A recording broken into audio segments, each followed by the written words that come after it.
Oh, YouTube. How are you?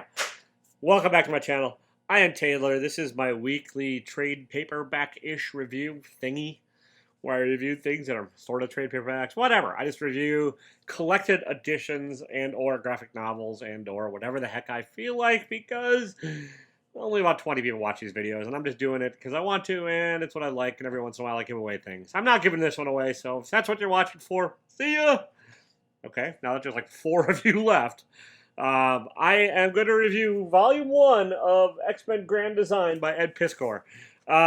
This is the Treasury Edition. I think it comes in maybe a couple different sizes, but this is the big boy size. I don't know what it measures at because I am too lazy to get a ruler out. So it's big.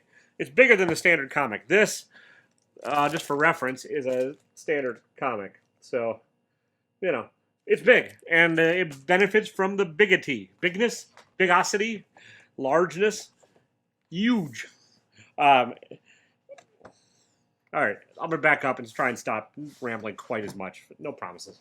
Ed Piskor, indie comic artist, probably most well known for his Hip Hop Family Tree books, which are a sort of collected, condensed history of hip hop as filtered through his eyes. He did a kind of cartoony love letter to hip hop, and now he's working on the Red Room, which is a cartoony love letter to internet porn or dark and evil, violent sex things. But in the middle, between hip hop and the Red Room, he made this. This is X-Men Grand Design. It was originally 6 issues, and this collects issues 1 and 2, and it's got some extra content that I'll get into. But yeah, this is a love letter. A love letter, kids, is, well, a letter, let me back up. A letter is what people used to write before they could text. Texting is what people used to do before they could message.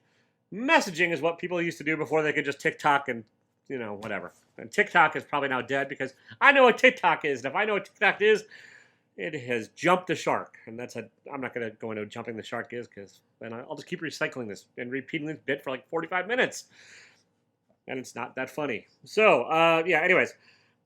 Ed Piskor created this, and it's an attempt to condense the history of the first 280 issues of the Uncanny X-Men into 6 issues. This is the first 2 in 1 in a larger format.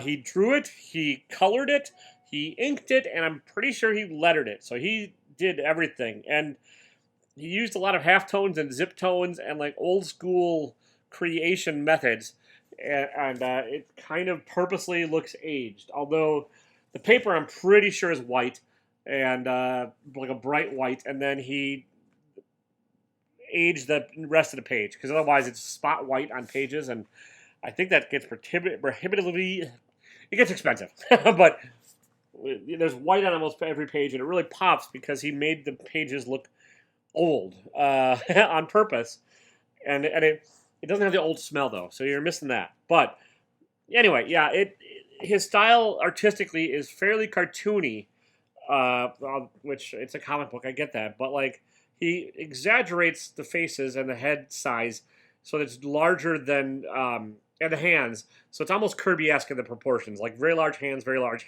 head. And the exaggerated facial expressions, which is effective because, you know, you can sort of see here, like, if you can make up the hands on the character there, they're large. And it helps with the storytelling because he's using fairly small panels to try and tell this story. So the exaggerated proportions really do help. And this is blown up from the original size of the comics, I believe. This is larger than normal. And I would recommend trying to hunt it down at this size because I think smaller than this, it would get a little tricky to read and understand.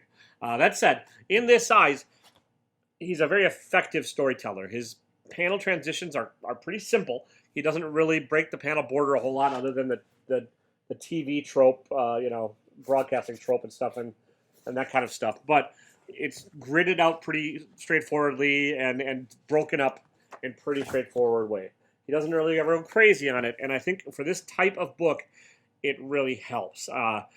He manages to make it interesting with his art and stuff, but it is always clear which direction your eye should go and which way you should follow. So there's not, I don't think there's any 2-page spreads in here. I might be wrong, but I think he's pretty economical with his panel choices, and I think he needs to be because, well, story-wise, the story, like I said, it's an attempt to condense 280 issues of the X-Men into a collected volume, and it's more than just a condensation because like the story starts before X-Men 1 in here.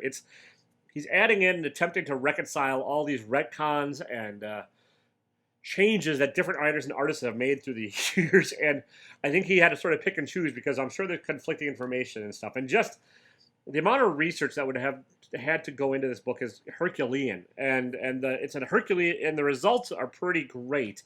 But like I would just really be curious to see his like storyboarding and his research and his thoughts behind all this because 280 down to 6 and have it make sense and have the continuity make sense and have it flow and still tell an interesting story while choosing what to skip over, what to emphasize, and what to like highlights and what to and how much attention things get to each major plot point that happened in those 280 issues.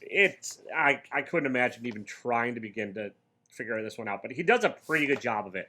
There's times when it gets a little slow, and that's just because you lose some of the naivete and the charm that's in the original comics because it's condensed and it's because of the nature of this, where you're like trying to like really explain the X-Men and tell a story versus like Stan Lee and Kirby they would explain things, but they were more just interested, I think, in telling a good romp of a story. And like they sort of made sure things made sense, but they had no problem like switching it up the next issue and be like, oh nope, that was a double, that was not really dead, and all the comic tropes that like they sort of invented all take place in these books, and he's just sort of like telling it as a reporter would more than a storyteller, if that makes sense.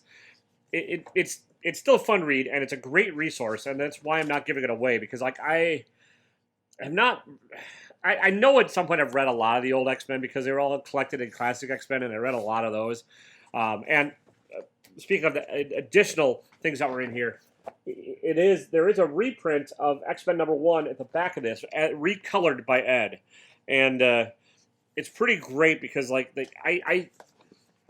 if I were to have a complaint about it, I would wish all of this coloring was a little, like a hair brighter, just a little, because it is pretty dulled down, and he's really leaning into having everything look aged.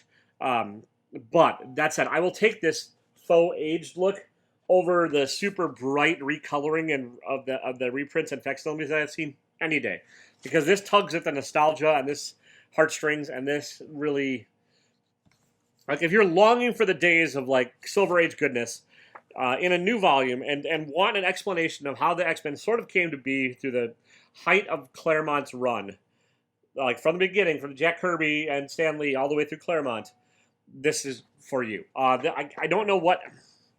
This encompasses, I think, at least the first 25 issues or so.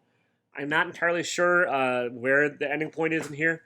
And it's three of these treasury volumes to get the whole thing. You could probably find them on eBay for like $10 to $15. They're not crazy expensive.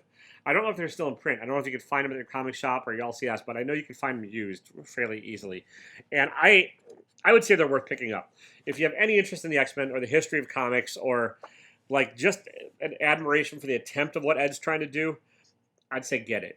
Because his art style might not be for everybody because it is not Kirby, and it's not super heroic. It's more cartoony and straightforward than a lot of that because like without the splash pages and stuff, you're not going to get the big bombastic action. But what you get is a concise, probably mostly accurate. I'm not going to go and do the research to like determine its overall accuracy retelling of the X-Men in a way that like you could probably hand this to somebody that said, "Hey, have you ever read the X-Men?" No, it's too daunting. You hand them this book, and like they're a quarter of the way through the history of it, without having to like hunt down like omnibuses and or originals, which are prohibitively expensive. You get a good idea of how the X-Men came to be, what they're about, and sort of why humanity hates them, why there's mutants, all this kind of stuff. It's all in here, and it's very well done. I mean, I could nitpick it, and there are some nitpickings I could probably do, but like. If you're feeling nostalgic, if you're feeling like you want to recapture either your youth or pre-youth or like journey back in time, I would recommend getting this. It's just it's a it's a it's a neat artifact. It's nifty, and I'm probably not reviewing this through the most objective lens because there. I did love the X-Men growing up, and they were great. They've kind of lost me in recent years, like some of the convolutedness, and they've always been convoluted. This proves it. But like the modern convoluted storytelling and stuff, some of it's okay, but some of it's just really not for me. And I get that. It's not all going to be for me. Some of it is for the newer generation, and some of it is an attempt to like make comics new for people that have not picked up all these old volumes of stuff. But if you want to know the old volumes and you want to know like where it all came from, and yeah, I just say pick it up. I honestly, if you hate it, whoopsie, I guess. Then we have very different tastes, and you're probably not going to enjoy anything else I review on this channel. So see ya. But yeah, I think it's pretty fantastic. I really do. So there you have it. That is my review of the Treasure Edition #1. I'm probably gonna do #2 at some point. Maybe because like I don't think my overall impression is going to change by reading the other two Treasury volumes. I think you can get a good idea of what he's about in this. So maybe I won't make another video the more I think about it because it'd be more the same. And it's like me trying to review like somebody else who's trying to condense something. It's sort of like trying to review an encyclopedia. Like at some point it's like, oh, I reviewed volume A. Now I'm going to review volume B of an encyclopedia. It's not going to be the most compelling content. Encyclopedias, kids, are things that happen before Wikipedia. And Wikipedia is things that ask you for money every couple times a year, so you can like search things that are not in an Urban Dictionary. So yeah, there you go. That's it for today. Mostly Ed Piskor and Jim Brock do have a YouTube channel that I enjoy watching quite a bit, and obviously they're never going to watch this and stuff, but I'd say check them out. It's called Cartoonist Kayfabe. If I remember, I'll leave a link down below. But just search Ed Piskor on YouTube and it'll come up. And what they do is they go over comics that they loved growing up and or hated, or like influential things like Young Blood #1 by Jim Lee or whatever, or that Liefeld. But it doesn't matter.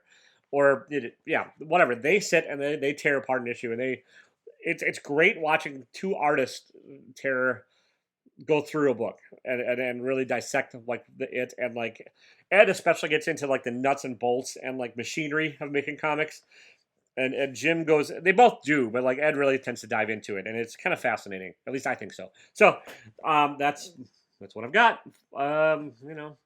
Even if you're a mutant and or Professor X decides to like suppress your mutant abilities, and then you turn into a raging monster called the Phoenix down the line, don't be a dick about it. See ya.